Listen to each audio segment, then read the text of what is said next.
sebenarnya dari perspektif itu. Dan tentunya topik ini akan dikupas tuntas oleh pakar kita langsung yang telah hadir bersama kita. Izin kepada Bapak Ahmad Sulaiman, SPC MAD MAG terhormat. Selamat pagi Pak Sulaiman dan juga terima kasih sudah berkenan berhadir bersama kami untuk membagikan ilmu Bapak. Sebelum kita memulai kuliah pakar pada hari ini, alangkah baiknya saya selaku moderator dan juga MC atas nama Aulian Rasufi izin untuk memandu teman-teman. Sebelum kita memulai kegiatan, marilah kita bersama-sama membacakan basmalah. Bismillahirrahmanirrahim. Bismillahirrahmanirrahim. Izin sebelum kita masuk kepada sesi pemaparan materi, kita akan mendengarkan terlebih dahulu sambutan dari dosen pengampu mata kuliah Islam dan IPTEX Fakultas Psikologi Universitas Muhammadiyah Banjarmasin sekaligus Kepala Program Studi Kaprodi Fakultas Psikologi UM Banjarmasin kepada Ibu Aziza Fitria, Sarjana Psikologi Magister Psikologi Psikolog. Waktu dan layar saya persilakan.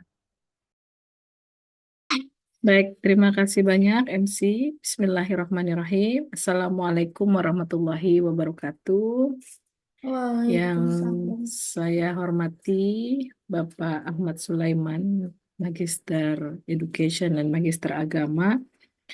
Yang saya banggakan seluruh teman-teman mahasiswa yang berhadir di Zoom pada pagi hari ini untuk melaksanakan kuliah pakar bagian dari agenda rutin setiap semester di Prodi Psikologi. Pertama-tama saya ucapkan terima kasih yang banyak kepada Bapak Ahmad Sulaiman sudah berkenan meluangkan waktu untuk membersamai kami dalam kuliah pakar mata kuliah Islam dan IPTEX. Sedikit informasi yang akan saya sampaikan bahwa mata kuliah ini adalah mata kuliah wajib universitas yang kaitannya kita sebagai penciri PTMA. Dan memang kalau kami di Universitas Muhammadiyah Banjarmasin di Fakultas Psikologi khususnya kepakaran spesifik terkait dengan Al-Islam Kemuhammadiyahan yang terkoneksi dengan psikologi itu memang belum ada sebetulnya kalau bicara spesifikasinya. Namun karena dari beberapa dosen, karena Islam dan IPTEX ini harapannya adalah terkoneksi dengan keilmuan masing-masing prodi, sehingga mata kuliah ini dimintakan mengampu itu saya seperti itu. Sehingga dalam kesempatan kuliah pakar ini saya mencoba untuk menghadirkan dalam mata kuliah ini memang pakar yang menguasai dalam konteks psikologi dan Islam seperti itu, Pak. Atau biasa kita bilang, walaupun kami di Prodi S1 Psikologi ada mata kuliah psikologi dalam perspektif Islam, sehingga Al-Islam Islam dan IPTEX di dalam rumpun mata kuliah Al-Islam Kemuhammadiyahan ini atau AIK ini itu nanti akan terkoneksi dengan mata kuliah psikologi dalam perspektif Islam yang konteksnya ini adalah pengantar awal. Jadi ini pertemuan-pertemuan di apa ya 4 pertemuan terakhir yang kita membahas manusia dalam perspektif Islam, sejarah apa konteks keilmuan psikologi Islam. Jadi saya sangat senang bisa terkoneksi dengan Bapak Ahmad Sulaiman melalui Pak Zainul eh, yang alhamdulillah beliau adalah Ketua Asosiasi Psikologi Islam Jawa Timur ya Pak. Nggih. Yang mana nanti mudah-mudahan wawasan pengetahuan yang bisa Bapak bagi kepada teman-teman bisa memperkuat pemahaman kerangka berpikir dan juga bisa menjadi stimulasi dalam memahami konsep psikologi dalam konteks Islam seperti itu, Bapak.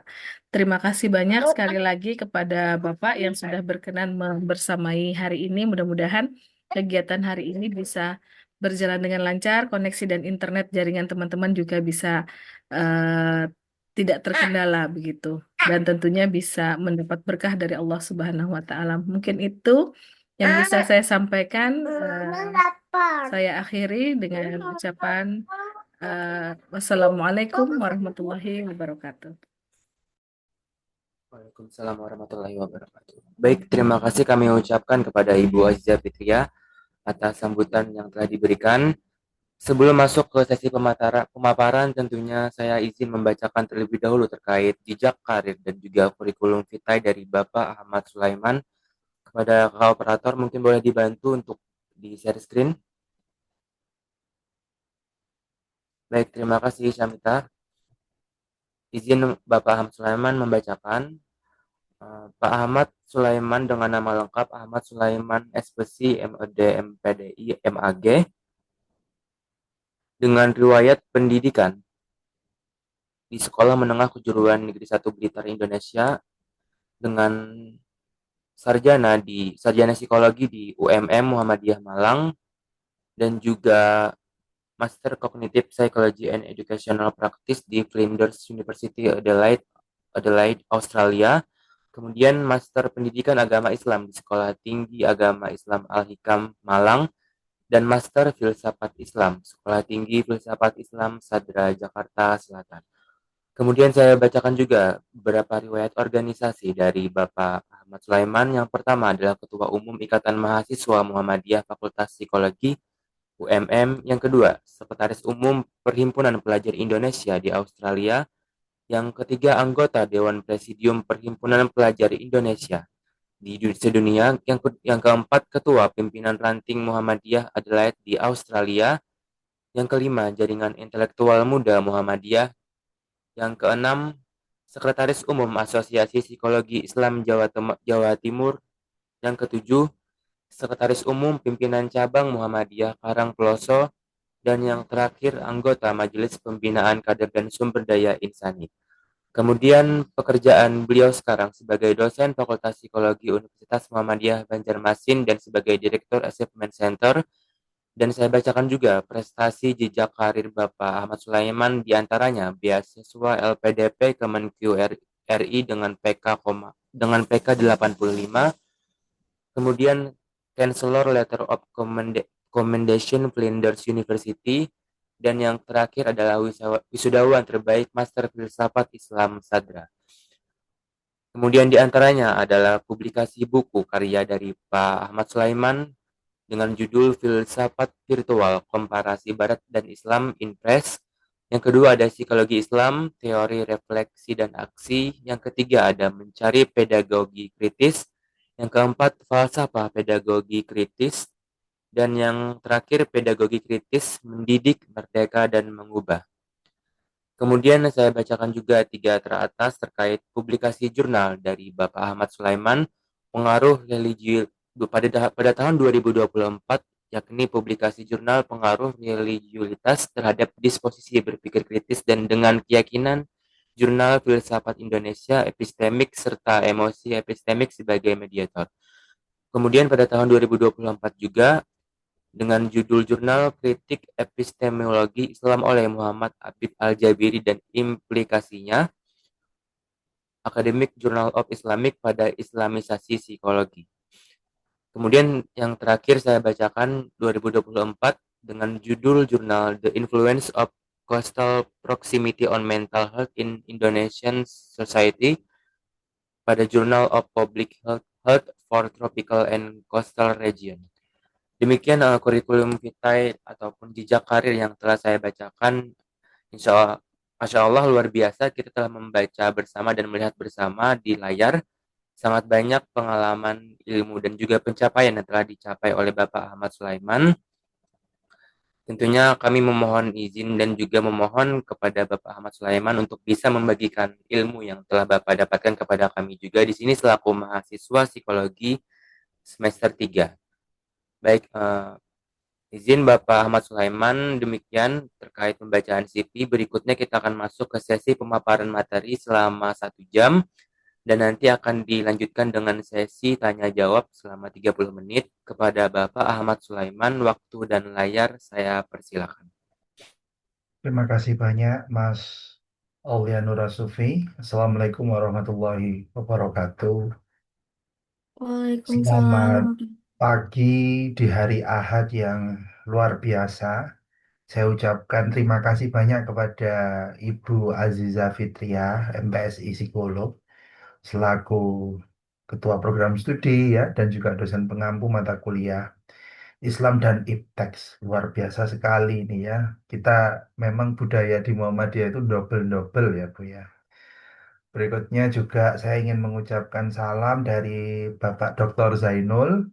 Ya, eh, saya jujur ketika pertama kali dikabari oleh Pak Zainul begitu ya, Mas, tolong mengisi di UM Banjarmasin. Saya mau tidak mau harus samikna wa atokna, Bu Azizah.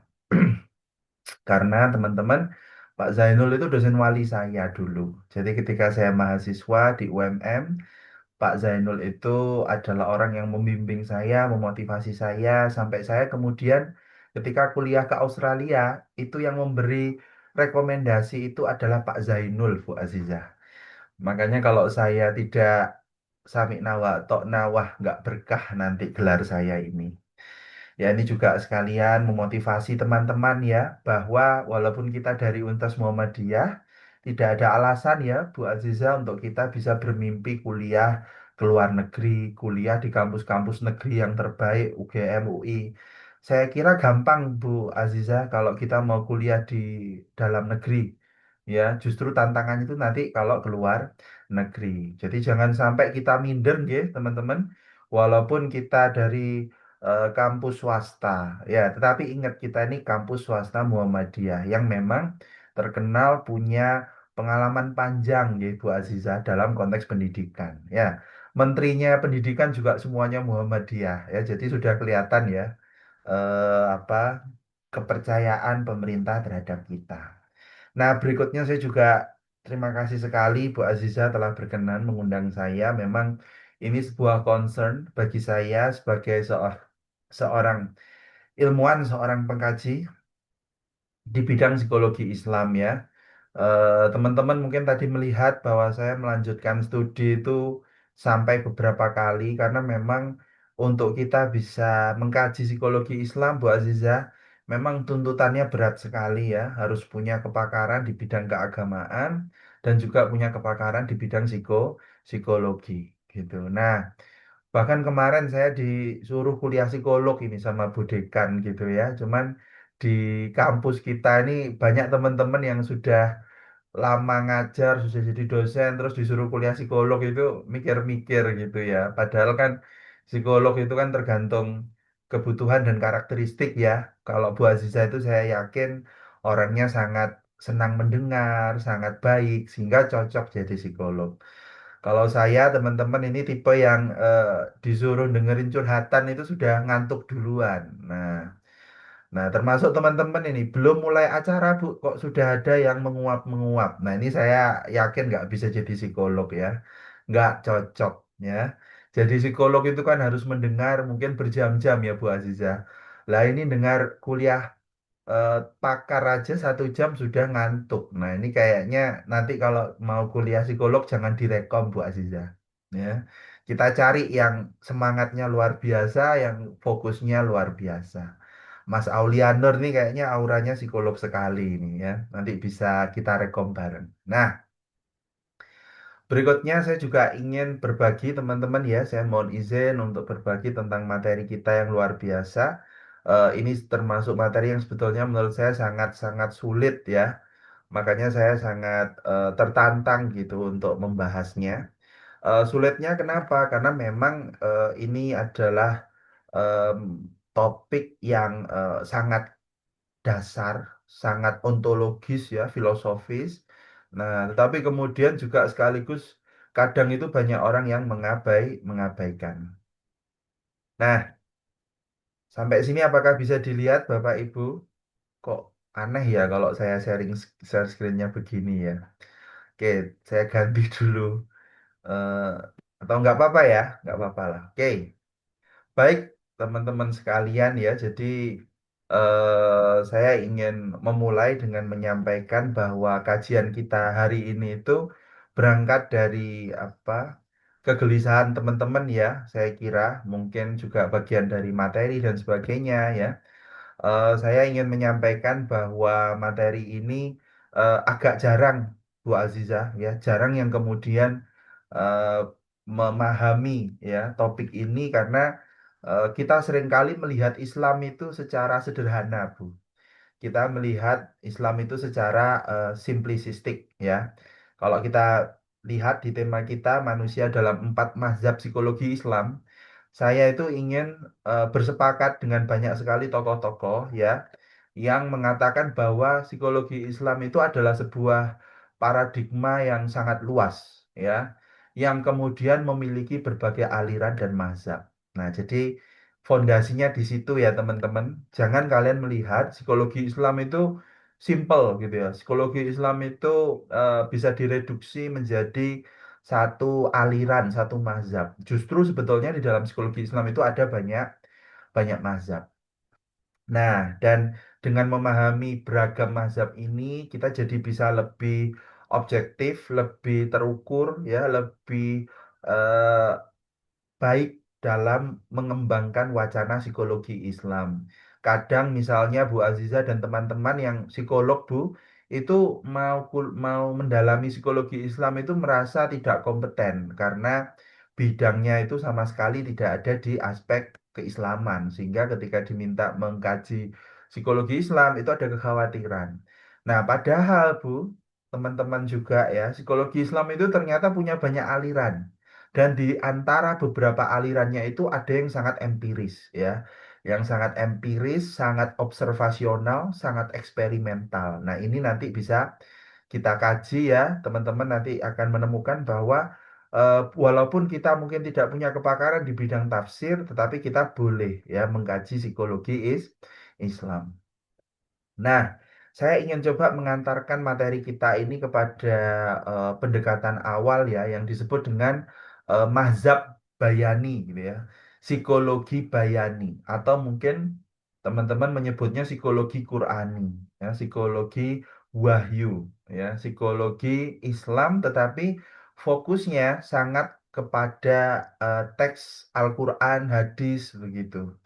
Nah, kenapa kemudian berkembang paradigma ini? Karena tentu ya, kita sebagai seorang Muslim meyakini bahwa Al-Quran merupakan sumber utama pengetahuan, sumber utama rujukan panduan dalam kehidupan. Sehingga tidak salah bila kemudian kita menjadikan Al-Quran sebagai sumber eh, penggalian ya teori-teori psikologi. Kita memahami bagaimana jiwa dan perilaku manusia menggunakan perspektif Al-Quran. Nah, di sini biasanya ya rekan-rekan sekalian, Bu Aziza dan teman-teman semua, eh, yang mengkaji psikologi bayani, psikologi Qurani, psikologi wahyu adalah mereka yang memang punya kepakaran di bidang bahasa Arab, di bidang ulumul Quran, ya, yang memang punya pemahaman tentang bagaimana wahyu itu dipahami, bagaimana wahyu itu berbicara dengan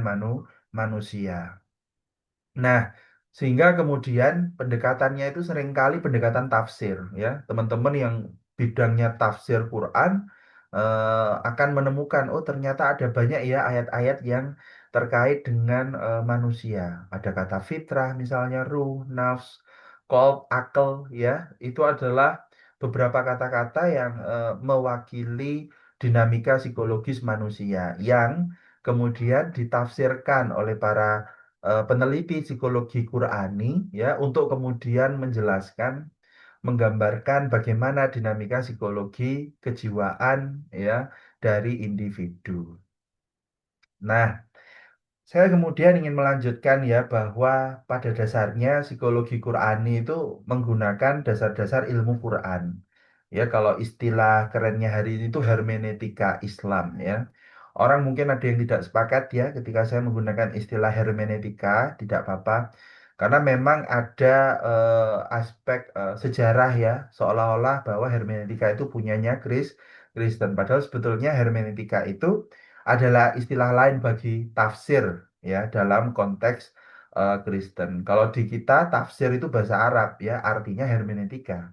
Hermeneutika itu bahasa Barat yang artinya tafsir. Nah, jadi kita fokus kepada bahasa Al-Quran, bahasa Arab, kita belajeti, ya, kita gali, kita investigasi bagaimana ya kata-kata di dalam Al-Quran ini menggambarkan manusia berperilaku, bagaimana manusia kecenderungannya, kepribadiannya, bagaimana manusia bersikap, ya, bagaimana manusia kemudian berpikir, ya. Kita meyakini di dalam Al-Quran ada tanda-tanda, ada penjelasan, ya, dan kita kemudian menggunakan ilmu tafsir untuk menjabarkan, ya, fenomena psikologi manusia. Nah, tentu saja ya, metode psikologi Qur'ani ini juga melibatkan hadis, ya, karena tafsir itu tidak cukup biasanya jika berdiri sendiri hanya dengan Al-Quran. Kadang kita membutuhkan juga hadis untuk menjabarkan, menjelaskan makna dari sebuah ayat, ya. Ada memang ya ayat-ayat yang dijelaskan ya hanya dengan ayat itu sendiri. Ada ayat yang dijelaskan dengan hubungannya terhadap ayat-ayat yang lain gitu. Ada juga ayat-ayat yang dijelaskan melalui hadis, ya. Nah, sebab itu kenapa kita memerlukan juga hadis di dalam menjelaskan psikologi Qur'ani ini, ya. Eh, Kalau saya pribadi memang lebih senang menggunakan istilah psikologi bayani agar kemudian bisa merangkum, bisa meliputi paradigma psikologi bayani ini secara lebih lengkap, bahwa di dalam psikologi bayani ada Al-Quran dan juga ada hadis. Nah, contoh ya, saya ingin kemudian memberikan gambaran singkat bagaimana sih Al-Quran itu berbicara tentang manusia. Nah, jadi kita akan ngobrol nih tentang psikologi Qurani. Nah, psikologi Qurani melihat manusia itu apa? Nah, di dalam psikologi Qurani manusia itu dilihat sebagai makhluk yang paling sempurna, yang paling baik, ya. Nah, dan karena kebaikan itu, ya, maka kita kemudian mendapat tugas, ya, sebagai khalifatullah, sebagai wakil Tuhan, ya, di muka bumi yang kemudian bertugas untuk merawat, menjaga keseimbangan ekosistem, ya, mencegah dari kemungkaran, mencegah kehancuran di muka bumi. Nah, tentu ya teman-teman ketika melihat dua kata ini kan juga akan tahu bahwa dua kata ini sangat muncul, ya, muncul di dalam Al-Quran, dan kita kemudian mencoba memahami posisi manusia, makna manusia itu melalui dua kata tersebut. Nah, tetapi tidak cukup di situ, ya. Manusia di dalam psikologi Al-Quran itu juga bisa kita lihat ke dalam kata-kata yang lain yang juga punya makna manusia. Yang pertama misalnya Bashar. Nah, di dalam kata ini, ya, sebetulnya kata ini merujuk kepada fisik atau kulit manusia, ya, yang berarti kata ini ingin mengatakan manusia itu merupakan makhluk yang punya aspek biologis. Dia butuh makan, minum, tidur, ya. Dia butuh kepada nutrisi-nutrisi untuk mempertahankan kesejahteraan fisiologisnya. Nah, yang kedua ada juga al-insan, ya, yang artinya adalah manusia dari segi spiritualitas dan intelektualitas. Manusia dianggap sebagai makhluk yang punya akal karena mampu berpikir dan berilmu. Nah, di sini al-insan itu termasuk kata yang paling sering digunakan, ya, oleh kita sebagai apa pengkaji psikologi Islam. Kita sering menggunakan istilah insan sebagai tandingan dari kata individu. Nah, untuk mengatakan apa? Bahwa manusia itu adalah makhluk yang punya spiritualitas dan intelektualitas, berbeda dengan kata individu yang kadang fokusnya kepada eh, konsep diri manusia dari sisi biologi semata. Kemudian manusia juga ternyata bisa diwakili oleh kata nafs, ya, nafsi-nafsi, ya, tiap-tiap manusia, tiap-tiap diri kita itu kadang diistilahkan atau menggunakan kata an-nafs, ya, yang artinya apa? Manusia dari sisi batiniahnya, dari sisi jiwanya. Nah, sekarang kalau kita lihat kadang nafs itu digunakan untuk menyebutkan tingkat kelas manusia.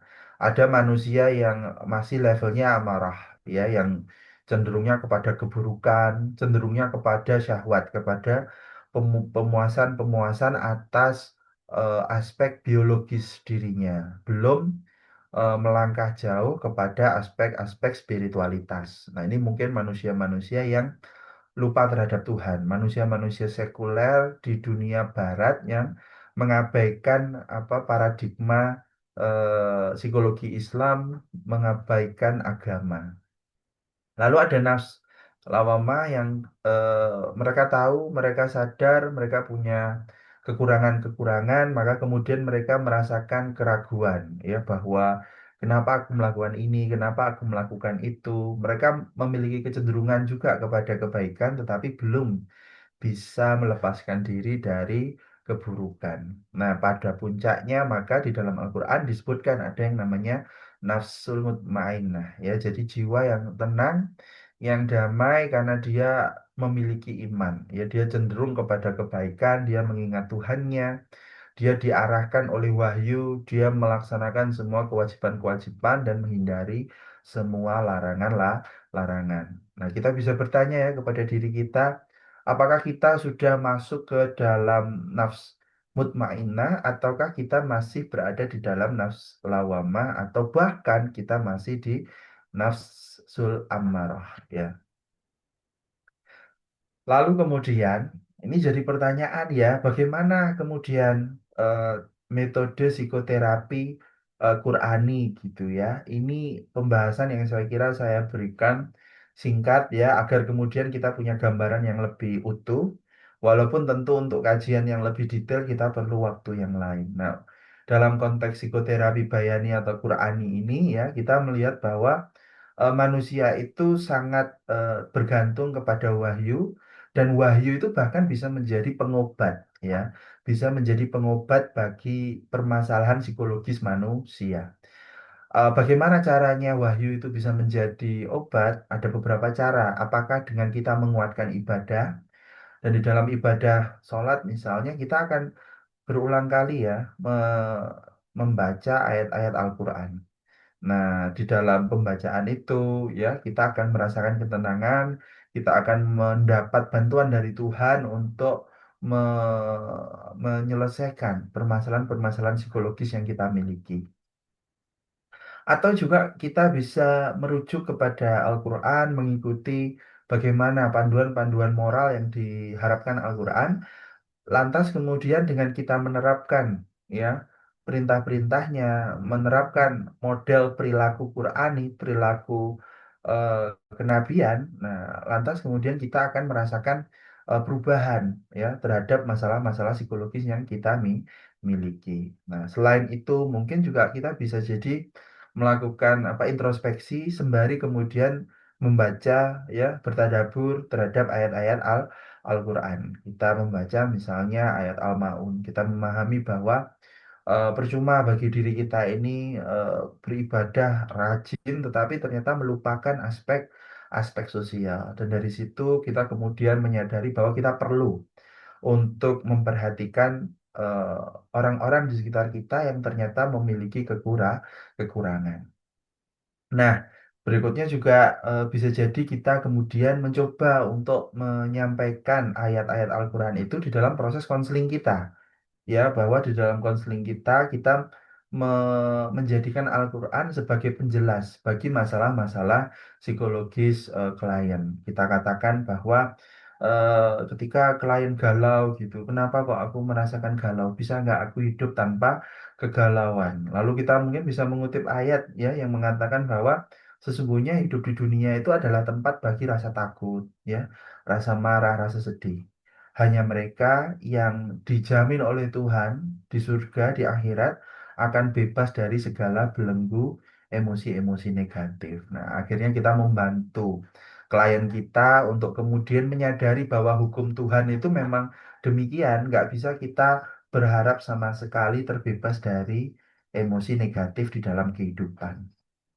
Nah, jadi pada akhirnya kita ingin mengatakan bahwa psikologi Bayani, psikologi Qurani ini sangat fokus kepada pembangunan ya koneksi antara kita kepada Allah ya melalui pemahaman yang lebih ya terhadap prinsip-prinsip di dalam Al-Quran, di dalam wahyu. Nah, tentu saja ya psikologi Bayani ini adalah sebuah paradigma yang terpengaruh ya oleh teks Al-Quran itu sendiri dan juga budaya Arab yang sangat menghargai literasi. Jadi kita jangan sampai membayangkan Arab di zaman sebelum Nabi Muhammad itu adalah sebuah peradaban yang tidak punya ilmu pengetahuan ya. Justru mereka itu sangat maju ya, khususnya dalam bidang sastra, dalam bidang kebahasaan. Nah, kemudian kenapa kemudian hadir Al-Quran? Kenapa kita mengatakan mereka jahiliyah? Karena dari aspek moralitas lah mereka kemudian berkekurangan. Nah, di sini kita bisa lihat bahwa psikologi Qurani ya adalah sebuah mazhab aliran di dalam psikologi Islam yang tumbuh muncul karena kebutuhan kita ya untuk memahami Islam langsung dari sumbernya dan juga merupakan sebuah derivasi ya budaya turunan dari semangat sastra atau semangat literasi di peradaban Arab saat itu. Nah, tentu ya Islam itu tidak berdiri sendiri, kemudian Islam itu juga tidak diam, tidak terisolasi. Nah, selain juga bangsa Arab, selain juga konteks Arab, kita juga dipengaruhi oleh konteks yang lain. Apa konteks itu? Misalnya adalah konteks Yunani, konteks filsafat. Nah, kita akan masuk ke dalam pendekatan yang lain ya, psikologi bayan, psikologi burhani. Mohon maaf ya, ini ada kesalahan. Jadi bukan pendekatan bayani ya. Kalau psikologi falsafah itu psikologi burhani. Nah, burhan artinya demonstrasi. Artinya menunjukkan bukti-bukti yang bisa masuk di dalam akal. Nah, saya ingin mencoba untuk mengawali ya psikologi burhani atau psikologi falsafi ini muncul berkat persinggungan, berkat interaksi antara Islam dengan budaya filsafat yang ada di Yunani, yang ada di Persia, yang kemudian terjadi karena ada ekspansi ya di zaman akhir kekhalifahan ya kemudian beralih kepada Bani Umayyah ya. Di situ kita melakukan ekspansi yang luar biasa yang melampaui Arab ya, dataran Arab. Jadi saat itu kita bisa mencapai kepada dataran Bizantium ya, Alexander Agung ya, Romawi dan sebagainya ya yang saat itu menyimpan banyak sekali juga kekayaan ilmu pengetahuan. Kita kemudian mengambil ya banyak sekali buku-buku karya-karya dari para filsuf seperti Aristoteles, Plato ya yang kemudian diterjemahkan oleh tokoh-tokoh filsafat Islam seperti Al-Kindi, Al-Farabi, Ibnu Sina yang kemudian dikembangkan ya pemikiran-pemikiran di dalamnya. Nah, misalnya di sini kita bisa lihat bahwa selain digali, diterjemahkan, Kindi, Al-Farabi, Ibnu Sina kemudian memberikan beberapa eh, kritik ya, beberapa kritik ya, kemudian melakukan integrasi antara filsafat Islam dengan filsafat Barat yang akhirnya menghadirkan filsafat Islam. Nah, di dalam filsafat Islam itu ada bahasan tentang apa namanya? Ada bahasan tentang jiwa. Nah, di saat itulah kemudian muncul yang namanya psikologi Islam falsafi. Hmm. Berikutnya, saya ingin menjelaskan bahwa paradigma psikologi falsafi ini secara epistemologi atau filsafat ilmunya mendasarkan kepada akal atau logika. Mengapa demikian? Ya jelas saja ya, karena memang filsafat adalah ilmu yang memang memfokuskan diri kepada metode akal, ya metode akal dalam memahami kebenaran, dalam memproduksi kebenaran. Nah, sumber ilmu yang lain mungkin ada indrawi begitu ya, dan juga ada wahyu. Ada wahyu yang kemudian diambil, tetapi mereka semua lalu diolah oleh akal manusia untuk kemudian menyimpulkan prinsip-prinsip filosofis tentang jiwa manusia. Nah, konsep manusia falsafi itu sendiri ya tentu sangat berbeda ya dengan konsep manusia di dalam paradigma Qurani. Yang pertama, Kita meyakini bahwa manusia itu sempurna karena akal. Tanpa akal, manusia bukan manusia. Jadi, yang membedakan manusia dengan makhluk yang lain adalah akalnya. Sampai-sampai ya, kaum filsuf Islam itu mirip ya seperti filsafat Barat. Kalau ditanya manusia itu apa sih? Mereka akan bilang bahwa manusia itu adalah hewan yang berpikir, ya.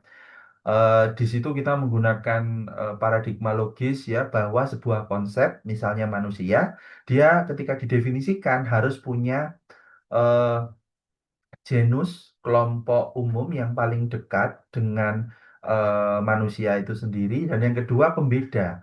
Apa yang membedakan manusia ya di dalam kelompoknya dengan makhluk-makhluk lain. Nah, jadi kalau kita lihat hewan itu kan ada banyak ya, ada hewan yang apa namanya hewan yang meringkih ya, saya lupa istilahnya di dalam filsafat Islam. Jadi kita membedakan antara berbagai hewan itu melalui diferensia-diferensianya. Misalnya hewan yang berkokok, nah itu kita sebut sebagai ayam ya. Nah, sementara manusia adalah hewan yang berpikir ya, jadi makhluk yang secara eh, biologis seperti hewan ya, bahwa mereka punya otot, punya fisik. Nah, tetapi kemudian pembedanya apa? Punya kemampuan untuk menalar, punya kemampuan berbahasa, punya kemampuan simbolik ya, bahwa manusia itu bisa ya, ketika ada benda di depannya itu yang bentuknya mungkin kotak lalu bisa dialiri listrik, menampilkan gambar di layarnya, kita menyebutnya laptop. Kita menggunakan istilah kata laptop untuk mewakili sebuah benda dengan ciri-ciri tersebut. Nah, hewan dia tidak bisa membedakan ya antara laptop, botol, dan sebagainya. Mungkin mereka hanya bisa menyebut dengan satu kata yang itu maknanya tidak mewakili dari benda yang kita pahami sebagai manusia. Nah, aliran ini ya bisa kita pahami ya, melihat bahwa manusia itu adalah makhluk yang paling sempurna. Kenapa? Nah, ini kita lihat ada jiwa vegetatif. Apa itu jiwa vegetatif? Yaitu pohon ya. Pohon itu adalah makhluk yang paling paling lemah ya di antara semua makhluk hidup yang paling lemah. Dia punya kemampuan untuk vegetatif atau kadang kita mengistilahkan nutritif. Jadi mereka bisa menyerap nutrisi dari tanah untuk kemudian mempertahankan kehidupan mereka. Nah, kemudian ada sebetulnya juga jiwa hewani ya, jiwa hayawania ya, yang itu dia punya kemampuan untuk bergerak bebas. Ya, jadi bedanya vegetatif itu atau nutritif itu dia punya kemampuan untuk menutrisi diri, tumbuh, berkembang, tetapi dia tidak bergerak bebas, tidak seperti jiwa hayawania. Ya.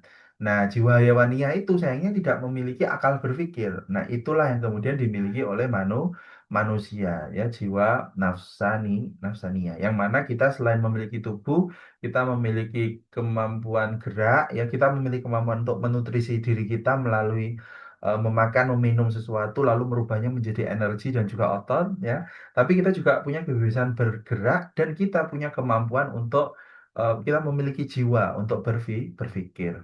Nah, pada puncaknya ya ada yang disebut dengan jiwa akliyah ya, atau bahkan mungkin jiwa alim ya, manusia yang menggunakan akalnya secara rasional.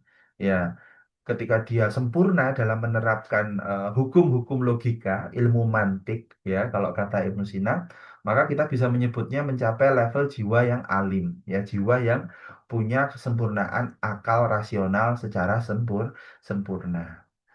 Nah, manusia itu sendiri ya, menurut para filsuf, itu bagaikan sebuah mikrokosmos ya, yang mencerminkan struktur makrokosmos semesta. Maksudnya bagaimana ya? Kalau kita lihat alam semesta yang material ini kan bergerak, tetapi siapa yang menggerakkan? Yang menggerakkan itu adalah yang imaterial, yang tidak terlihat, yang sifatnya adalah spiritual, yaitu Tuhan.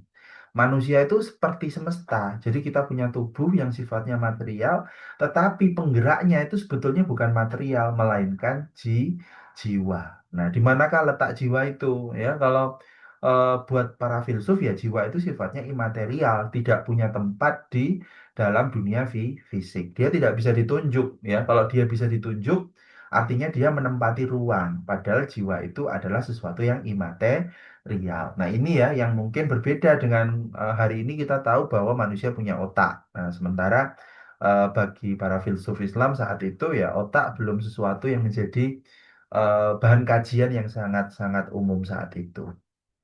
Nah, termasuk juga psikologi bayani ya, kita bisa katakan bahwa psikologi bayani yang tadi psikologi Quran, demikian pula psikologi falsafi itu tidak memahami fenomena apa neuropsikologis ya, karena apa? Karena saat itu metode keilmuan yang berkembang belum ya memungkinkan untuk mereka melakukan pengkajian menggunakan MRI misalnya, alat-alat yang membantu kita untuk membedah secara neuropsikologis. Nah, termasuk halnya ya. Nah, dalam konteks psikoterapi, nah mazhab falsafi ini sangat fokus kepada kemampuan manusia untuk memahami, merenungi ya secara filosofis, secara akal, secara rasional. Bagaimana kita memahami takdir, bagaimana Tuhan itu adil, itu kita harus punya makna yang tepat.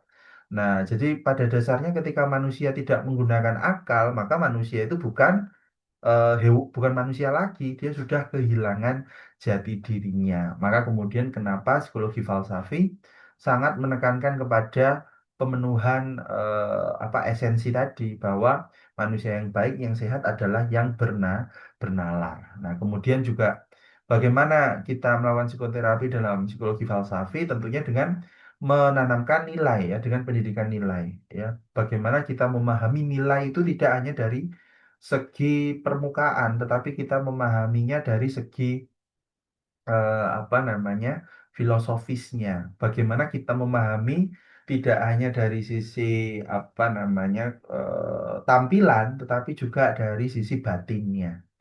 Nah, yang berikutnya juga apa namanya mazhab falsafi itu ternyata juga juga apa namanya eh, memahami ya bahwa manusia itu harus imbang ya antara diet dengan berpikir ya walaupun kemudian porsi olahraga dan dietnya itu tidak terlalu banyak ya karena bagi mereka tetap jiwa itu adalah aspek terpenting dari diri manusia.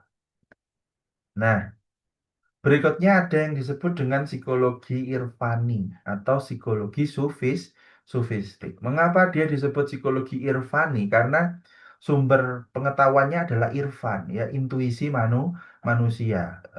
Nah, di sini ya epistemologi irfani itu melihat bahwa indera yang paling baik itu bukan mata, bukan telinga, ya.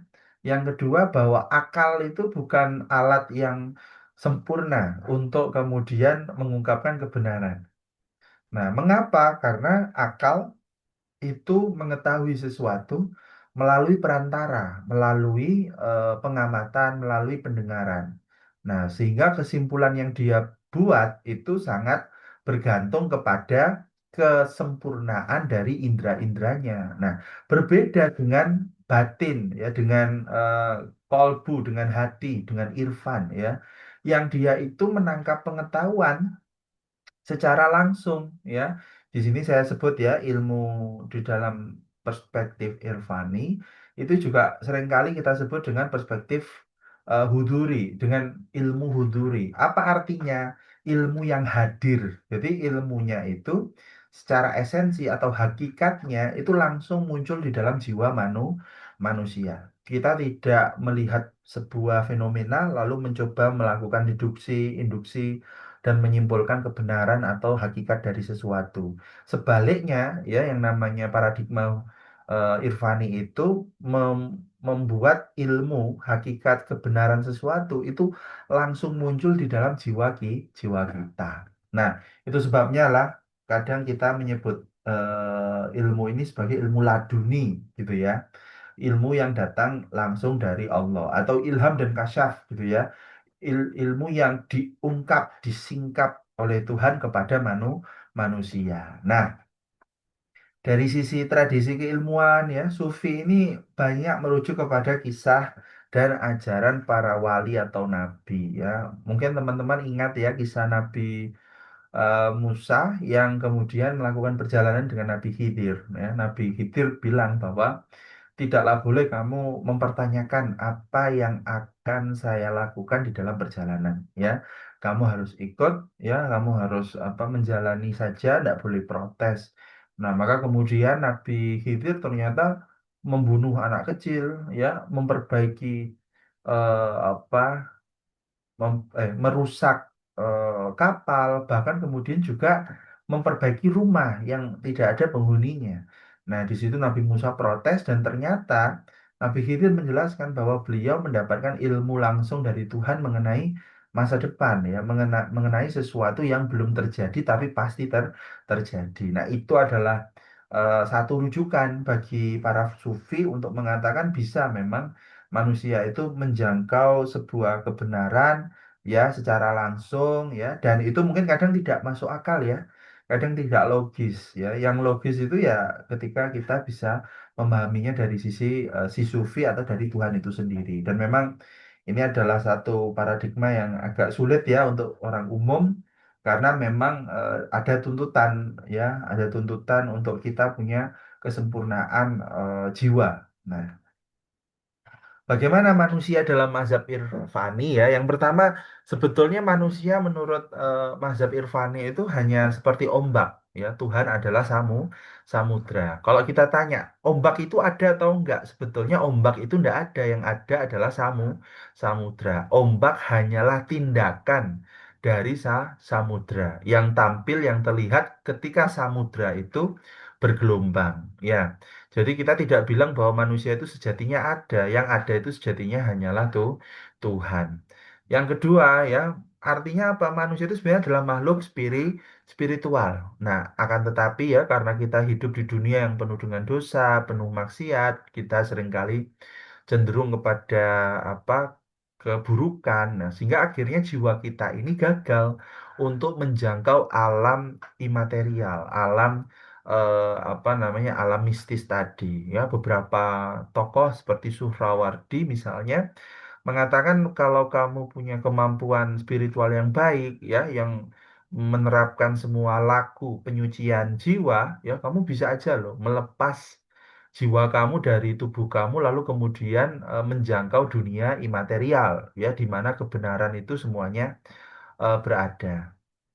Nah, itu, ya. Jadi manusia itu sebenarnya makhluk spiritual, akan tetapi dikarenakan hati kita tertutupi, ya, oleh kotor, maka kita kemudian sulit untuk melihat kebenaran. Nah, Imam Ghazali misalnya, ya, menggunakan analogi, ya, yang saya sangat senang, yaitu cermin, ya.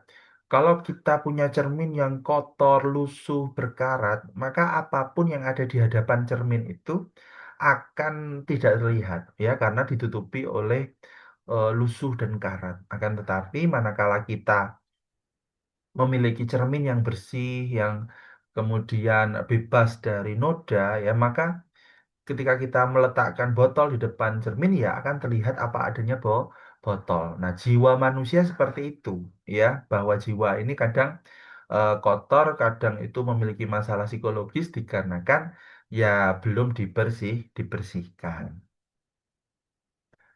Yang berikutnya, bagaimana kemudian psikoterapi Irfani, ya? Jadi kunci dari psikologi Irfani atau psikologi Sufi adalah melakukan apa? Purifikasi hati, ya. Jadi penyucian jiwa. Ibarat tadi seperti yang kita sudah diskusikan bahwa manusia itu memiliki cermin yang harus dibersihkan dengan apa? Dengan mengingat kepada Allah, dengan beristighfar, ya.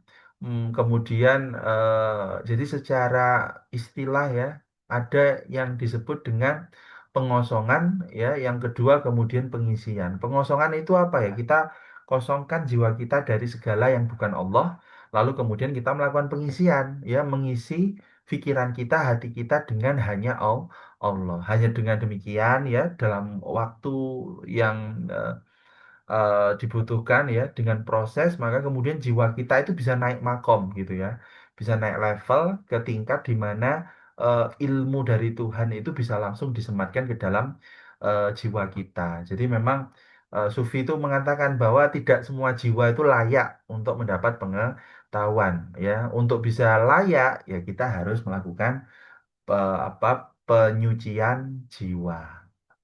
Nah, psikoterapi itu kadang akhirnya membutuhkan yang namanya pembimbingan spiritual ya. Jadi kita ketika melakukan psikoterapi dengan pendekatan Irfani ini ya, kita butuh seorang sufi yang lebih senior, yang lebih ahli, yang kita percaya ya ke kemampuannya untuk kemudian membimbing kita.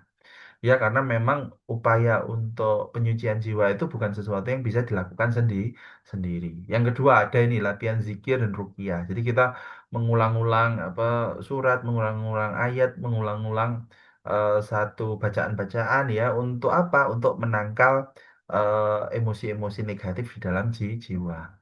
Dan yang terakhir juga ada yang namanya introspeksi ya dan juga muhasabah. Kita mengajak individu itu untuk mengenang kembali dosa-dosanya, mengenang kembali apa yang mungkin pernah dia lakukan dan salah, tetapi dia lupa untuk meminta maaf, katakan. Nah, ini adalah satu pendekatan di dalam psikoterapi Irfani. Nah, terakhir kita punya yang namanya konsep manusia psikologi tajribi, ya. Jadi konsep yang berkembang dari psikologi observasional, psikologi eksperimental. Nah, saya kira ini pendekatan atau paradigma yang menarik karena dia itu muncul dari dunia kedokteran, ya, dunia eh, kesehatan di dalam Islam. Nah, di situ kita melihat bahwa tubuh dan fisik itu saling pengaruh. Jadi kalau sebelumnya itu kadang jiwa itu lebih mempengaruhi tubuh. Tetapi di dalam pendekatan tajribi ya khususnya Al-Balkhi misalnya tokoh yang akan kita bahas ini dia melihat bahwa tubuh dan jiwa itu saling berpengaruh ya bahwa ketika tubuh kita ini sakit ya demam maka pikiran kita juga tidak bisa bekerja maksimal atau sebaliknya ketika jiwa kita ini sedang galau sedang depresi sedih maka makan itu jadi tidak mood ya fisik kita itu tidak memunculkan sinyal bahwa dia lapar. Karena apa? Karena jiwa sedang sakit.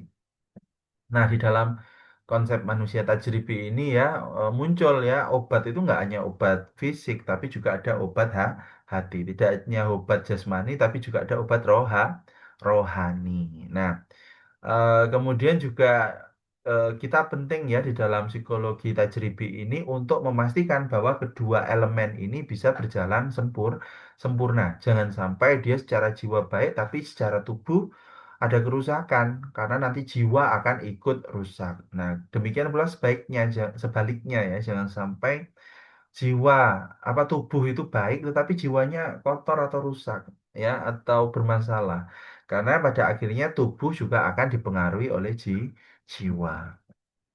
Nah, bagaimana psikoterapi dalam perspektif tajribi? Nah, ini khususnya Al-Balkhi ya, beliau tokoh yang luar biasa sekali ya, walaupun sudah 1000 tahun yang lalu ya beliau menulis ini. Beliau menyebut bahwa manusia itu kan gabungan dari kognisi dan tubuh, ya, pikiran dan fisik. Nah, sebab itu kita harus memahami bahwa eh, jiwa manusia itu bekerja dengan cara logis, ya, dengan cara eh, dengan penalaran. Nah, makanya di dalam psikoterapi tajribi kita sangat fokus kepada pengembangan logika berpikir yang logis dan positif, ya. Katakan ya ada individu yang dia merasa apa dia mengalami kegagalan, lalu kemudian merasa bahwa mustahil untuk dia bisa bangkit dari kegagalan. Dia bilang kepada konselor, kepada kita mungkinnya psikolog untuk bahwa dirinya itu sudah putus asa, tidak ada lagi jalan untuk dia bisa bangkit dari permasalahan yang dia hadapi, bahwa hidupnya terancam dan sebagainya. Lalu kita katakan bahwa nah, apa yang kamu takutkan itu apakah memang benar logis? Ya, kita coba gali. Oh, misalnya dia takut tidak bisa apa hidup sukses. Kenapa? Gara-gara gagal SBM mandiri, SBM apa SBM tes sama SBM prestasi gitu. Lalu dia melebih-lebihkan bahwa aku udah tidak mungkin lagi bisa sukses, nggak mungkin bisa kuliah baik gitu ya. Padahal kemudian kita sampaikan kepada dirinya bahwasanya dalam kehidupan itu tidak semua orang yang kuliah itu sukses, ya kan? Dan tidak semua orang yang tidak kuliah itu tidak sukses, ya. Yang kedua, tidak semua orang yang kuliah di kampus negeri itu sukses. Dan tidak semua orang yang gagal masuk kampus negeri, lalu misalnya masuk kampus swasta itu jadi gagal, tidak juga, ya. Nah, jadi kita mengajaknya untuk berpikir lurus ya, bahwa apa yang dia takutkan itu sebetulnya hanya ketakutan yang berlebihan. Nah, kemudian juga terapi konselingnya ya, ini juga kita mengajaknya untuk memotivasi diri ya, untuk menyadari bahwa ketakutan itu bukan sesuatu yang sehat. Kamu buat apa takut ya, atau bahkan sedih. Kamu buat apa sedih? Kamu kehilangan keluargamu ya, orang yang kamu sayang, kamu kehilangan mereka. Tapi kemudian hari ini kamu mengalami kesedihan yang artinya kamu kehilangan dirimu. Kamu merusak tubuhmu melalui kesedihanmu gitu ya. Kata Al-Balkhi, kamu itu bagaikan seorang pengusaha, seorang pedagang yang kehilangan keuntungannya, mengalami kerugian, lalu kemudian memilih untuk menjual segala modalnya dengan harga yang murah. Nah, ini kan orang yang ruginya berlipat-lipat ya. Kalau sudah tahu rugi ya jangan kemudian malah merusak diri. Nah, kemudian satu ya kelebihan dari Al-Balkhi misalnya ya, sebagai seorang ilmuwan psikologi Islam tajribi, dia bisa mengkelompokkan ya penyakit-penyakit jiwa itu. Ada yang namanya amarah apa al-ghadab ya, marah. Jadi ada orang yang punya problem tidak bisa mengontrol marah. Lalu kemudian ada apa ketakutan khauf ya. Jadi orang yang mengalami ketakutan berlebihan misalnya fobia. Lalu kemudian ada juga kesedihan, gitu ya, huzn. Jadi ada orang-orang yang dia larut dalam perasaan sedih, negatif terhadap sesuatu yang sudah dia alami. Nah, yang terakhir juga ada obsesif kompulsif ya. Pikiran jelek ya, dia harus melakukan satu upaya untuk meredam misalnya dengan apa mengunci pintu gitu ya, mengunci pintu, tapi setelah selesai dia mengalami kelegaan sejenak tapi harus mengulang lagi. Kalau tidak dilakukan, pikiran negatifnya muncul dan muncul. Nah, ini adalah satu pendekatan di dalam psikoterapi tajribi ya, yang melihat manusia itu adalah makhluk yang punya masalah di dalam bisa mengalami masalah dalam mentalnya dan harus diselesaikan juga dengan pendekatan yang sifatnya mental. Nah, bagaimana kemudian kesimpulannya ya, kita bisa katakan bahwa psikologi Islam itu adalah sebuah paradigma yang besar ya, yang menampung beragam paradigma ya, beragam mazhab. Jadi kita jangan sampai melihat psikologi Islam itu sebagai sebuah bangunan psikologi yang sangat kecil, yang sangat rumpang ya, yang sangat apa tidak punya kompleksitas. Justru sebaliknya ya, psikologi Islam itu sangat kompleks seperti psikologi Barat yang juga punya banyak aliran ya, ada psikoanalisa, ada behavioristik. Nah, di dalam psikologi Islam kita juga punya aliran psikologi Qurani, psikologi sufistik, psikologi falsafi, psikologi tajribi. Nah, yang berikutnya, teman-teman harus pahami bahwa perbedaan mazhab itu terjadi karena perbedaan epistemologi. Ada yang fokusnya ke teks, ada yang fokusnya ke rasionalitas, ada yang berfokusnya kepada intuisi, dan ada juga yang fokusnya kepada apa? Eksperimentasi atau observasi. Nah, kita sebagai ilmuwan ya ataupun psikolog Islam ya, saya mohon maaf, ini harusnya psikolog Islam harusnya sadar bahwa ada kekayaan di dalam khasanah psikologi Islam dan mampu memanfaatkan dengan sangat optimal ya. Jadi jangan sampai kemudian kita mereduksi psikologi Islam, oh psikologi Islam itu hanya Imam Ghazali ya, keliru. Oh psikologi Islam itu hanya Al-Balakhi, keliru. Ya, justru yang harus kita lakukan adalah apa ya? Bisa jadi kita melakukan sintesis gitu ya, atau pengembangan dari setiap aliran. Oke lah, kita kalau memang fokusnya ke Imam Ghazali, kita lakukan pengembangan bagaimana kontekstualisasi psikoterapi Ghazalian. Atau mungkin kita ingin mengkombinasikan antara psikoterapi Ghazalian dengan psikoterapi Al-Balakhi. Nah, itu mungkin kesimpulan yang bisa saya sampaikan ya. Saya izin untuk stop share screen ya. Saya kembalikan kepada MC yang bertugas. Baik, terima kasih Pak Ahmad Sulaiman atas materinya. Masya Allah, luar biasa, sangat banyak yang bisa saya tangkap juga, dan beberapa tadi ada kata-kata yang berkesan bagi saya seperti manusia itu layaknya semesta, tubuh kita adalah semesta yang digerakkan oleh jiwa, yang mana psikologi Islam mengajarkan bahwasanya Al-Quranlah yang menjadi acuan dan rujukan kita dalam berperilaku sehari-hari. Mungkin tidak berlama-lama lagi, kita langsung saja masuk kepada sesi tanya jawab selama 30 menit. Kita mulai dari sesi pertama dulu. Kepada teman-teman yang ingin bertanya, dipersilakan untuk mengaktifkan fitur raise hand-nya. Saya persilakan dari sekarang kepada teman-teman.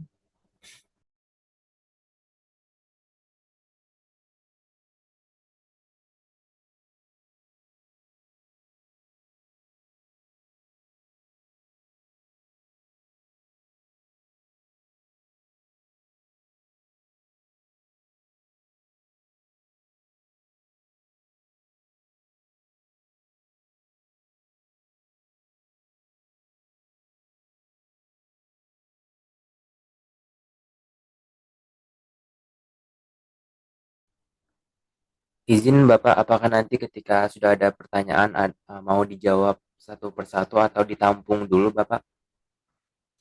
Kalau saya mungkin bisa ditampung gitu ya, karena kadang itu ada pertanyaan yang saling terhubung, ya.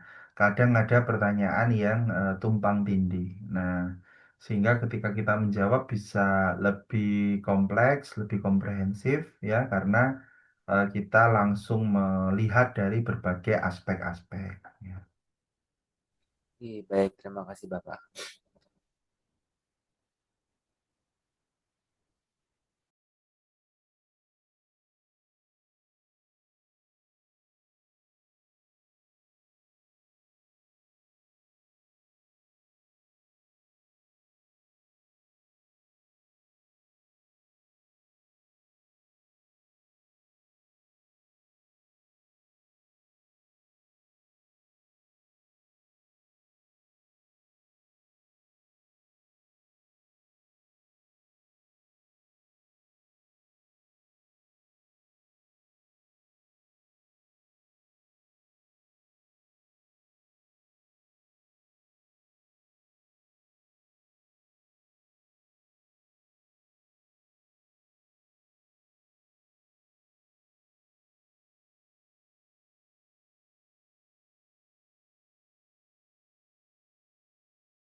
Baik teman-teman, sekali lagi bagi teman-teman yang ingin bertanya ataupun merasa malu boleh dituliskan di kolom komentar.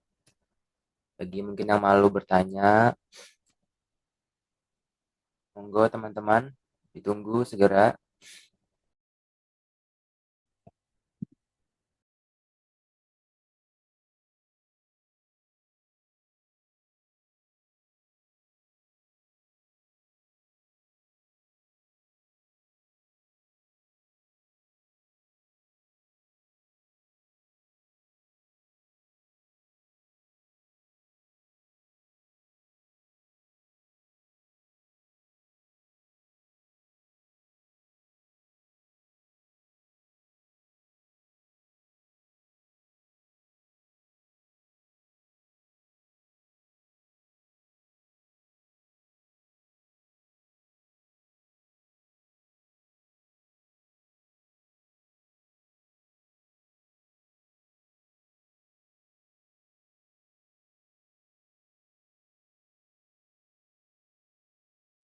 Baik, teman-teman yang mau bertanya, kalau misalnya malu open cam bisa chat moderator atau di kolom chat, atau bagus lagi kalau misalnya mau bertanya langsung dengan open mic. Silahkan ya, kita masih ada waktu untuk diskusi dan tanya jawab.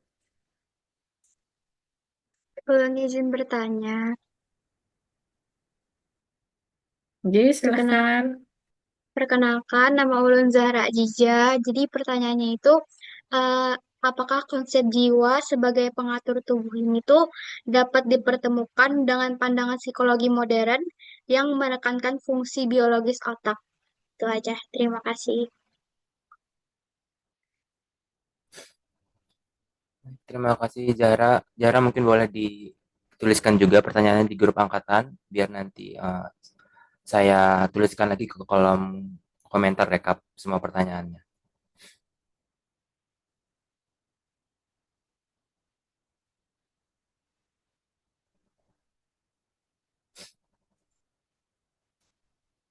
Baik, mungkin mohon izin Bapak, di sini saya selaku moderator juga ingin bertanya, yang mana sebelumnya pernah di kelas 24 RAB, kami itu membahas terkait perbedaan pandangan antara mungkin psikoterapis Islam dan memang psikoterapis yang kedokteran Bapak. Yang mana konteks di sini yang kami bicarakan pada saat di kelas itu adalah terkait ruqyah. Saya ingin bertanya Pak, terkait ruqyah yang memakai media media lada untuk mengeluarkan jin misalnya. Mungkin itu secara secara empirisnya mungkin sulit ya dibuktikan, Pak. Kalau kita berbicara dengan bukti ilmiah yang ingin yang diperdebatkan oleh psikolog-psikolog yang memang psikolog yang bukan psikolog Islam, yang memang pure psikolog kedokteran. Jadi saya ingin bertanya terkait itu, Pak. Bagaimana mungkin pandangannya agar mungkin istilahnya praktik seperti ruqyah yang memakai media lada tadi juga dapat dibuktikan atau dijelaskan secara psikologi Islam. Gitu, terima kasih Bapak.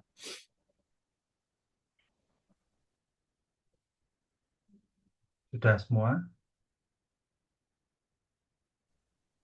Izin mungkin kita tunggu satu pertanyaan lagi Bapak di sesi pertama dengan total 3 pertanyaan. Teman-teman dipersilakan satu orang lagi.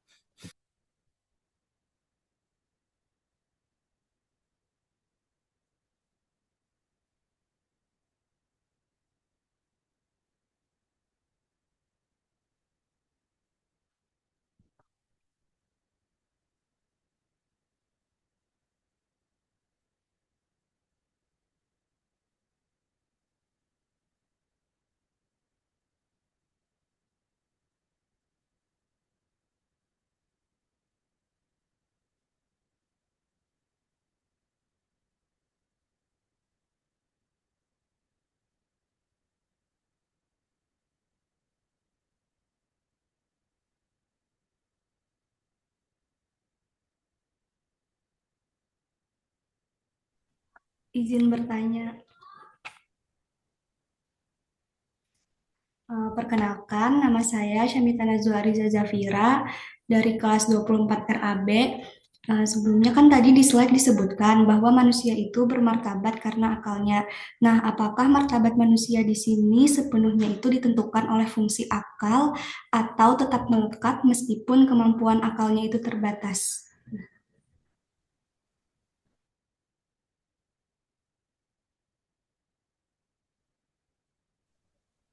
Terima kasih Syamita. Mungkin boleh juga dituliskan di grup angkatan pertanyaannya untuk saya rekap kembali ke kolom komentar chat.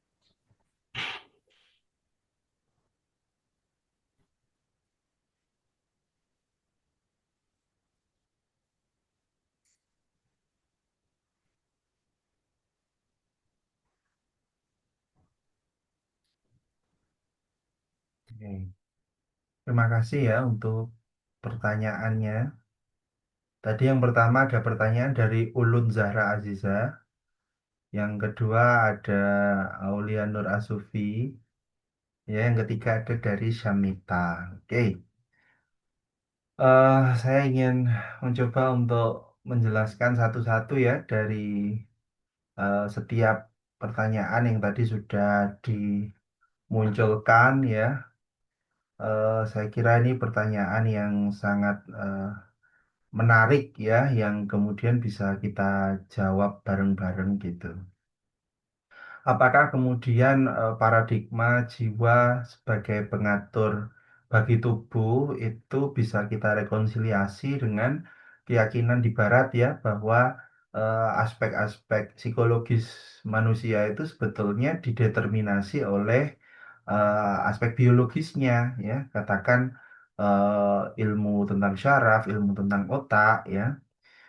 Saya ingin menyampaikan bahwa memang paradigma Barat ya tidak melihat ada kemungkinan yang lain dari kesadaran sebagai fungsi dari eh, alat-alat biologis ya. Jadi yang namanya mimpi ya, yang namanya memori ya Bu ya, itu semua adalah bagian dari fungsi-fungsi di dalam otak kita, syaraf kita. Saya sendiri juga di bidang kognitif ya, ketika belajar itu menemukan memang di dalam psikologi kognitif ya, atau mungkin teman-teman juga belajar ya sedikit ya tentang neuropsikologis atau biopsikologi. Nah, ini biasanya mata kuliah yang paling ditakuti Bu Azizah kalau di UMM, mata kuliah biopsikologi gitu. Ya namanya anak psikologi itu biasanya masuk psikologi karena anti sama IPA, anti sama matematika. Nah, apalagi itu matematika. Nah, sehingga kemudian ketika belajar biopsikologi itu agak-agak kaget gitu. Nah, tetapi memang ya paradigma di Barat itu sangat berfokus kepada biopsikologi ya, bahwa memori itu ternyata ada kaitannya dengan bagian otak tertentu begitu ya. Kemampuan bahasa itu ternyata terkait dengan wilayah Broca dari otak manusia. Kreativitas ya itu ternyata terkait dengan otak apa misalnya kanan gitu kan. Matematis ternyata dengan otak otak kiri. Dan memang mereka punya dasar-dasar untuk menjustifikasi itu ya, manakala kita menggunakan MRI lalu kemudian kita berikan tugas-tugas kognitif begitu ya teman-teman. Nah, ternyata fungsi apa bagian-bagian otak yang menyala dalam tanda kutip ya, sinapsis-sinapsisnya itu adalah yang bagian-bagian tertentu tadi. Nah, menurut saya ya kelemahan dari model pendekatan psikologi rukiah itu adalah model justifikasinya ya, metode ilmu pengetahuan kita ya. Kalau kita mau bikin jurnal ilmiah ya, mungkin Bu Aziza juga mengalami ya. Kita kalau ngirim ke jurnal itu metode penelitiannya harus jelas, Mas Aulia ya, Mbak Zahra. Nah, jadi kadang kalau kita melihat Barat, Barat itu merasa tidak mungkin merekonsiliasi pandangannya dia tentang biopsikologis yang ekstrim terhadap psikologi yang spiritual ya. Mengapa? Karena dari aspek metode penelitian itu sangat berbeda, ya, bahwa biopsikologis di Barat itu menggunakan pendekatan yang sangat rigid, ya, menggunakan mesin-mesin yang paling mutakhir, ya, lalu ada kelompok kontrol, ada kelompok eksperimen, lalu ada pretest post test. Lah kalau psikologi rukiah ya misalnya banyak sekali teman-teman yang mencoba meneliti rukiah itu metode kontrolnya nggak jelas, ya.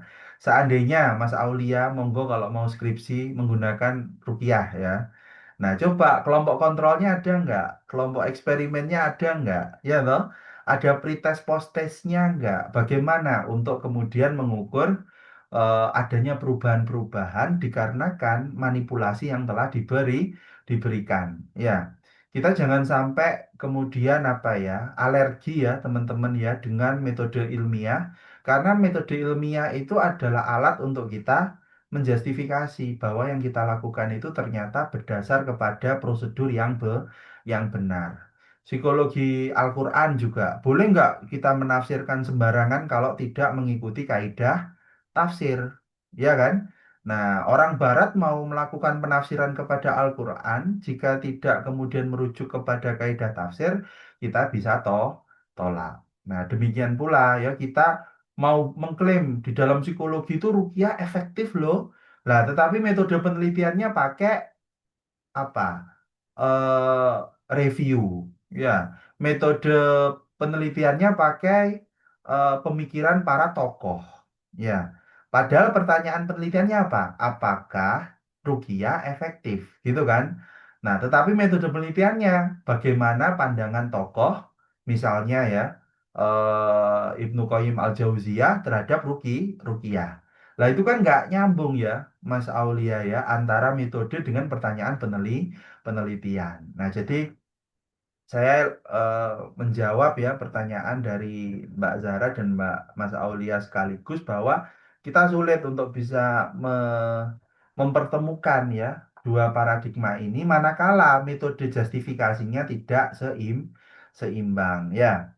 Nah, saya pribadi juga misalnya ya Bu Aziza dan teman-teman meneliti tentang psikologi tahfiz. Ya, tapi jangan dilihat psikologi tahfiz itu dari sisi pokoknya kalau kita membaca Al-Quran hati kita tenang menurut Imam Ghazali. Lah, kalau kayak gitu ya kita nggak bisa publis di jurnal internasional, ya toh.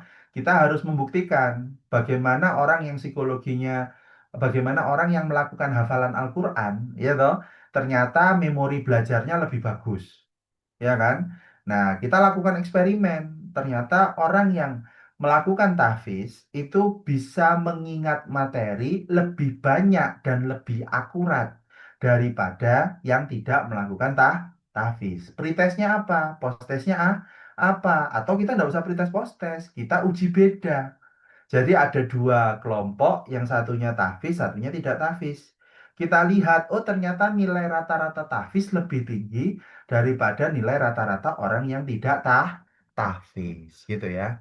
Termasuk kemudian, oh kemandiriannya orang yang tahfiz itu lebih baik. Ya kita harus menggunakan pendekatan yang empirik juga, gitu ya, agar kemudian bisa mengkomunikasikan pemahaman kita itu terhadap komunitas psikologi yang lebih luas ya. Kalau misalnya kita mau ngirim gagasan apa pemikiran ya jangan ngirim ke jurnal psikologi ya teman-teman ya. Bu Aziza juga tahu ya kita kalau ngirim jurnal itu harus sesuai scope ya, sesuai scope, sesuai metode yang diterima ya. Kalau pendekatannya hanya kajian teori ya pasti terbitnya di jurnal studi Islam karena jurnal studi Islam itu menerima kajian-kajian yang sifatnya apa kajian literatur.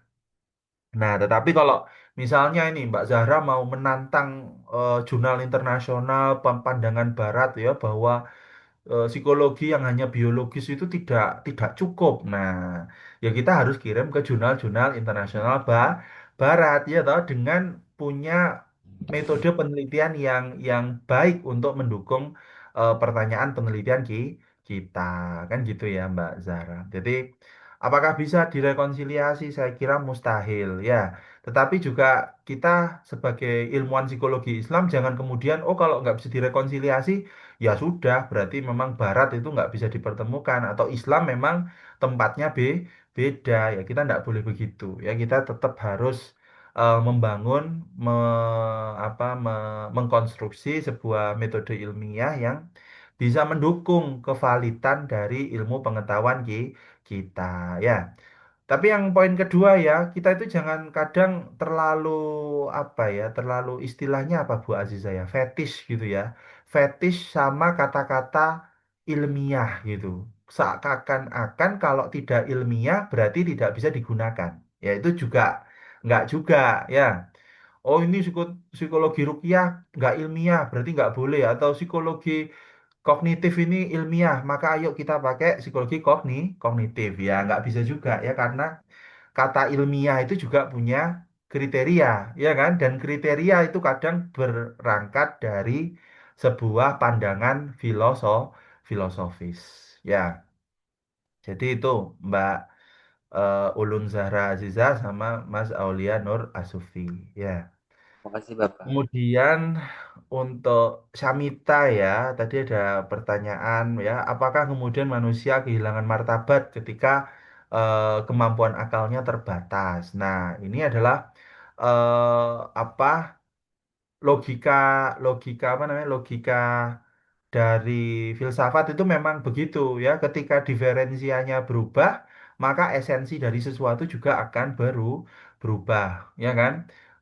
Manakala kita punya manusia nih, yang dia adalah hewan berakal, tapi kemudian akalnya itu hilang, maka dia sudah bukan manusia. Tapi bagaimana kalau akalnya terbatas? Ya, katakan intelijensinya rendah gitu ya. Kita pakai bahasa psikologis lah. Intelligence quotientnya rendah. Apakah kemudian dia sudah bukan manusia? Ya tetap manusia.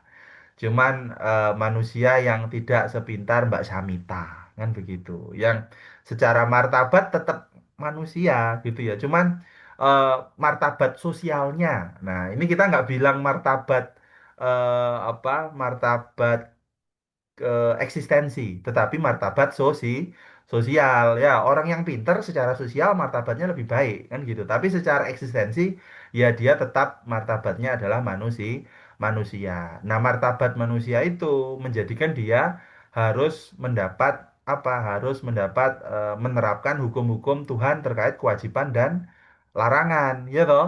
Kalau kamu masih manusia, kamu punya akal walaupun terbatas, kamu tetap harus melakukan perintahnya, menghindari larangannya. Nggak boleh, Mbak Samita ini misalnya tiba-tiba depresi, lalu kehilangan akal, ya kan? Terus nggak sholat, boleh nggak? Boleh, karena memang sudah kehilangan martabat kemanusiaannya, gitu ya.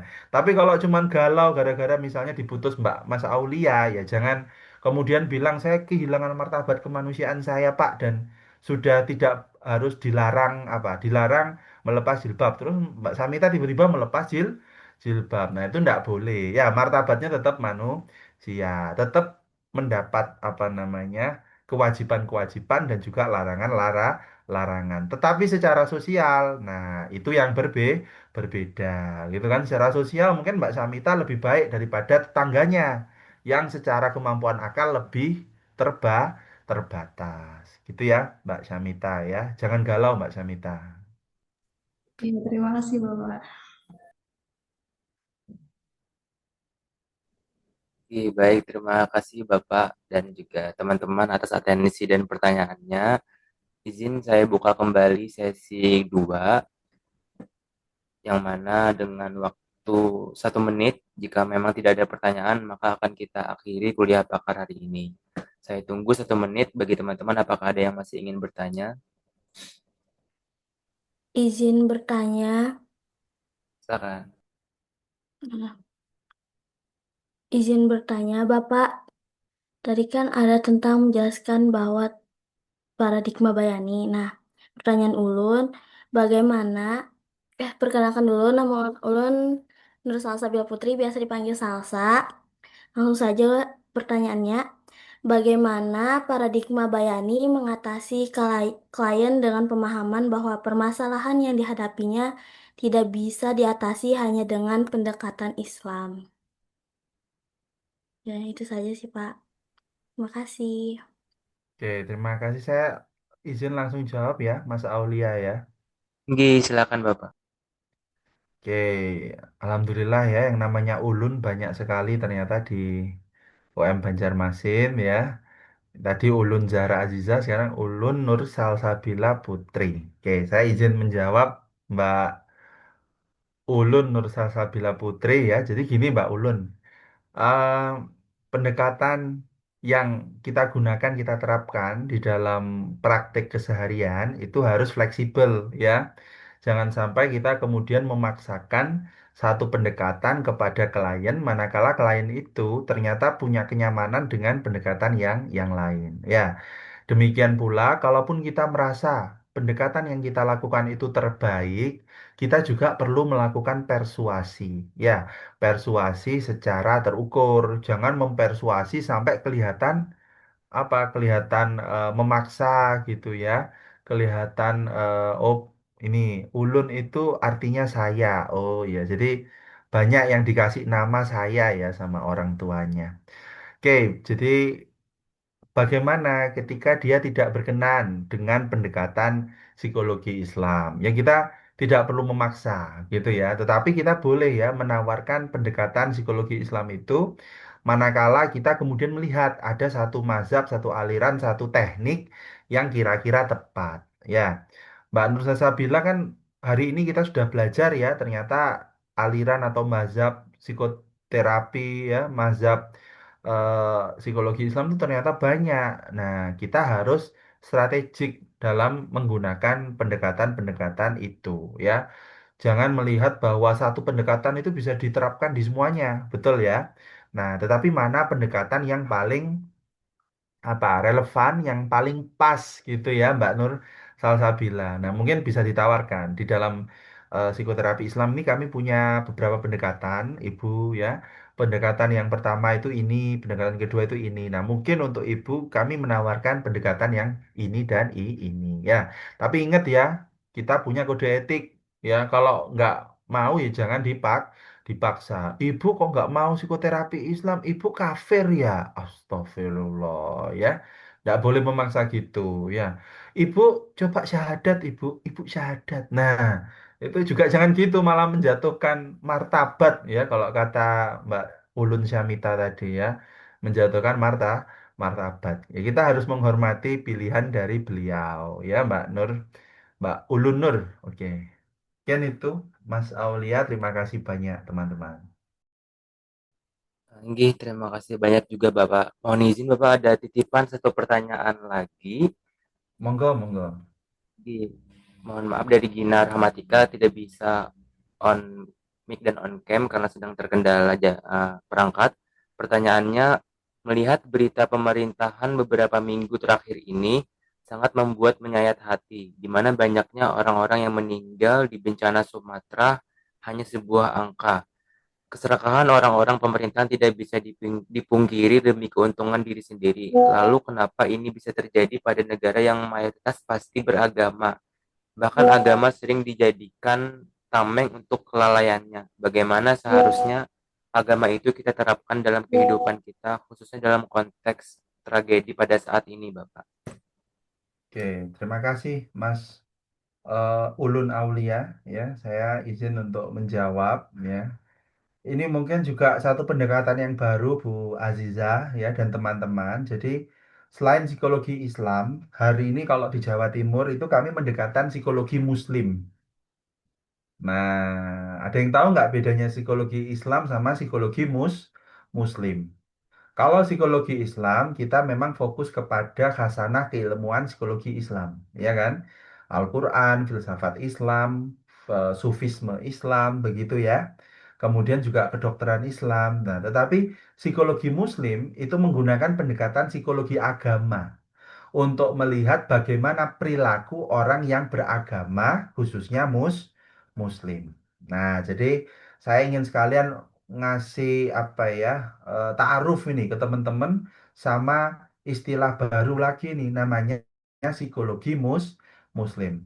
Kalau teman-teman mau melihat ya proyeksi ke depan, sebetulnya yang proyeksinya ke depan tuh lebih potensial itu psikologi Muslim ya, bukan psikologi Islam. Mengapa? Karena di dalam psikologi Muslim kita mencoba untuk menerapkan, memahami berbagai fenomena psikologis, tetapi dengan subjek Muslim. Ya, jadi kita bisa tuh motivasi belajar orang Muslim, ya toh. Bagaimana kita melihat kecemasan pada Muslim. Nah, itu yang pertama. Yang kedua, saya juga hari ini sedang melakukan penelitian kebetulan ya tentang bagaimana pengaruh variabel-variabel psikologi agama terhadap perilaku hijau, perilaku ramah lingkungan pada umat Muslim.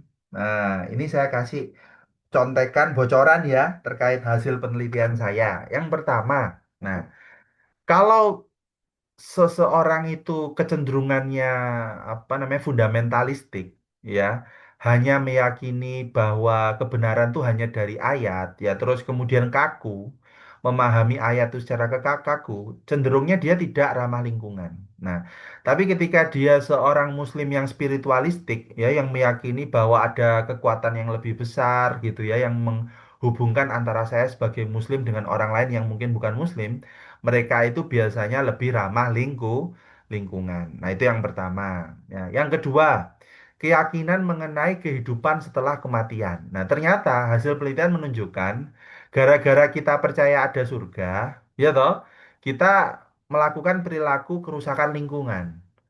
Ya, misal Mas Aulia. Nanti Mas Aulia kalau jadi wali kota Banjarmasin, saya yakin juga pasti merusak lingkungan. Kenapa gitu kan? Yang penting alam ini bisa kita eksploitasi gitu ya. Nanti kemudian dapat uang, uangnya kita zakat fitrahin. Nah, nanti terus masuk surga. Loh, alam hancur gimana? Ya kan memang segala sesuatu selain Allah akan hancur pada waktunya. Wah, ini wes. Ya, pemahaman yang keliru ya dalam melihat perilaku ramah lingkungan akibat keyakinan keagamaan yang dipahami secara salah. Ya, beda sama orang Buddha. Orang Buddha itu percaya karma. Misal Mas Aulia ini ternyata Buddha gitu ya, biksu Aulia gitu. Mas Aulia itu nggak mau merusak lingkungan karena takut kalau dia merusak lingkungan nanti reinkarnasi, ya kan, jadi kecoa. Ya kan?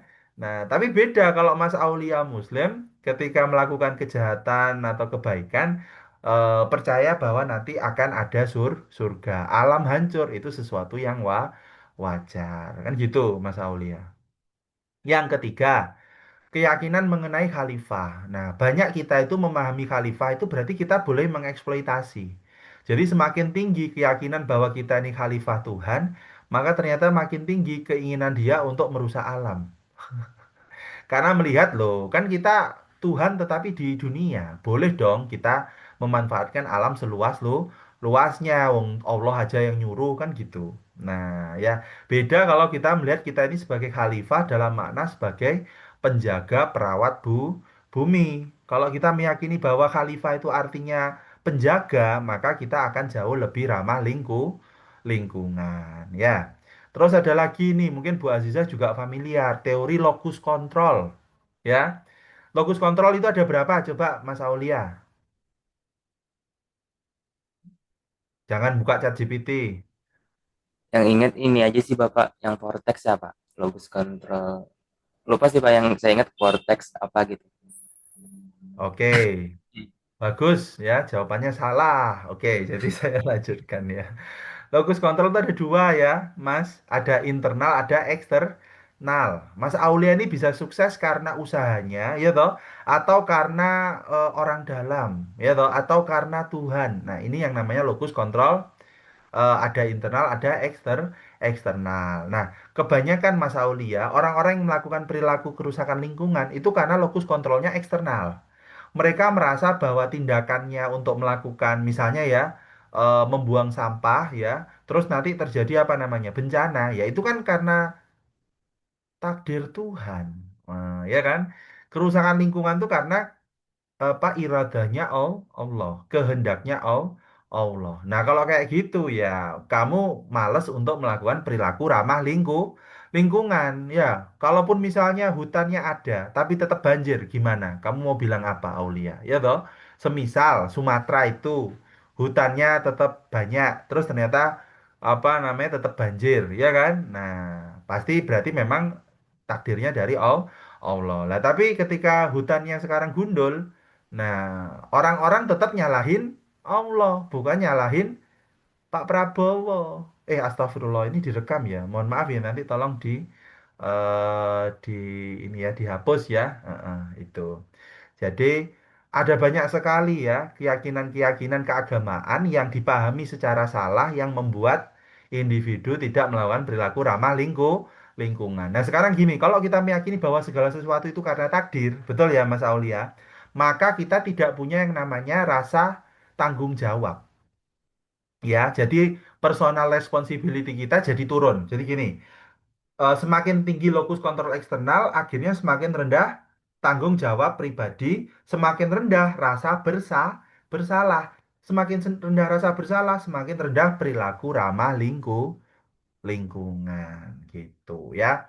Jadi ya itulah kita harus memperbaiki pemaknaan kita terkait hukum alam, hukum sebab akibat. Ya, rata-rata pemahaman kita ini pemahaman sufistik, ya toh. Segala sesuatu itu murni dari Allah. Kita tidak punya kemampuan untuk merubahnya. Nah, ini satu pemahaman yang keliru. Manusia itu punya kemampuan untuk merubah. Kalau nggak bisa merubah, ya terus ngapain ada surga dan neraka? Kan gitu ya, Mas Aulia ya.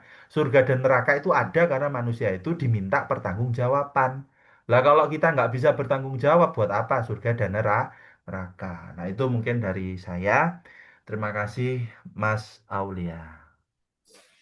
Iya, baik Bapak. Terima kasih kembali Bapak atas insight-nya yang juga menarik bagi kami, juga sedikit tertawa juga dengan beberapa contoh dari Bapak dan juga teman-teman. Terima kasih juga, pertanyaan-pertanyaannya juga unik, unik dan juga bisa menarik ruang diskusi kita pada hari ini.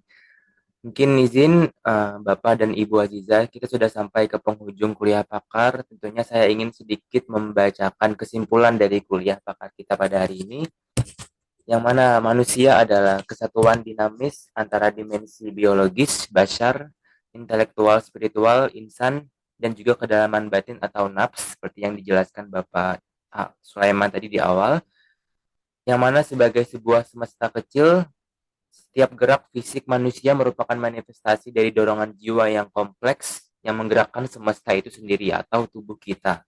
Psikologi Islam hadir sebagai paradigma luas yang menaungi berbagai mazhab dengan keberagaman epistemologi, mulai dari wahyu, spiritual, logika, rasional, rasa, intuitif, hingga observasi atau eksperimental. Guna menangkap hakikat manusia secara utuh, keberagaman metodologi ini bukanlah sebuah perpecahan, melainkan kekayaan khazanah yang harus dikelola secara optimal oleh para ilmuwan nantinya. Dengan integrasi yang tepat, psikologi Islam tidak hanya menjadi diskursus teoritis, tetapi juga menjadi solusi aplikatif bagi kesehatan mental dan penyempurnaan jati diri manusia di era kontemporer yang mampu membangun sintesis kreatif jembatan antara tradisi klasik dan juga temuan modern nantinya. Baik, demikian kesimpulan yang dapat saya bacakan. Saya selaku moderator Aulia Nur Asufi memohon maaf apabila masih terdapat kesalahan Bapak dan juga mungkin ada beberapa sikap yang kurang nyaman dari kaminya, mohon dimaafkan. Saya tutup, akhirul kalam, billahi fisabilil haq, fastabiqul khairat. Wassalamualaikum warahmatullahi wabarakatuh. Waalaikumsalam warahmatullahi wabarakatuh. Terima Mohon kasih. izin sebelum live boleh foto bersama dulu, nggih? Nggih, monggo, Bu. Ya, tolong Aulia. Teman-teman, silahkan open cam ya. Izin Ibu, yang capture apakah dari Pian atau tadi sudah kami siapkan juga Samita yang mau capture? Ya, boleh Syamita. Iya. Monggo Mbak Ulun Dokumentasinya bisa Samita. di Kira-kira berapa slide Samita jadinya? 3 slide. Izin ulun hitung, Ibu Bapak, kita gaya formal dulu, gaya biasa. Oke. Slide pertama, 1, 2, 3. Jadi tahan dulu, slide kedua, 1, 2, 3. Jadi terakhir masih gaya yang sama, slide ketiga, 1, 2, 3.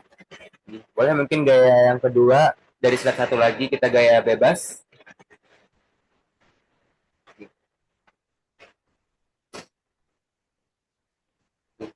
1, 2, 3.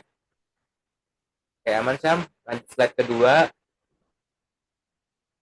1, 2, 3. Oke, slide terakhir. Karena kita tidak tahu di slide berapa, jadi kita selalu bergaya. Oke, 1, 2, 3. Terima kasih Samita. Ulun kembalikan kepada Bu Aziza. Terima kasih banyak sekali lagi Bapak Ahmad Sulaiman. Titip salam buat Bapak Ibu dosen di UMM. Pak Zainul juga titip salam. Matur nuwun. Sama-sama Ibu. Terima kasih buat teman-teman. Ya, nanti silahkan dikonfirmasi yang tidak hadir siapa, bila bisa diinformasikan ke saya. Untuk presensi sudah saya capture melalui nama peserta di kolom peserta seperti itu. Ya, untuk presensi hari ini. Nanti langsung saya input di Siakat seperti biasa. Terima kasih buat teman-teman semua. Terima kasih Bapak Ahmad Sulaiman atas waktu dan kesempatannya hari ini. Oke. Sami-sami Bu. Monggo, Assalamualaikum. Oke. Waalaikumsalam warahmatullahi wabarakatuh.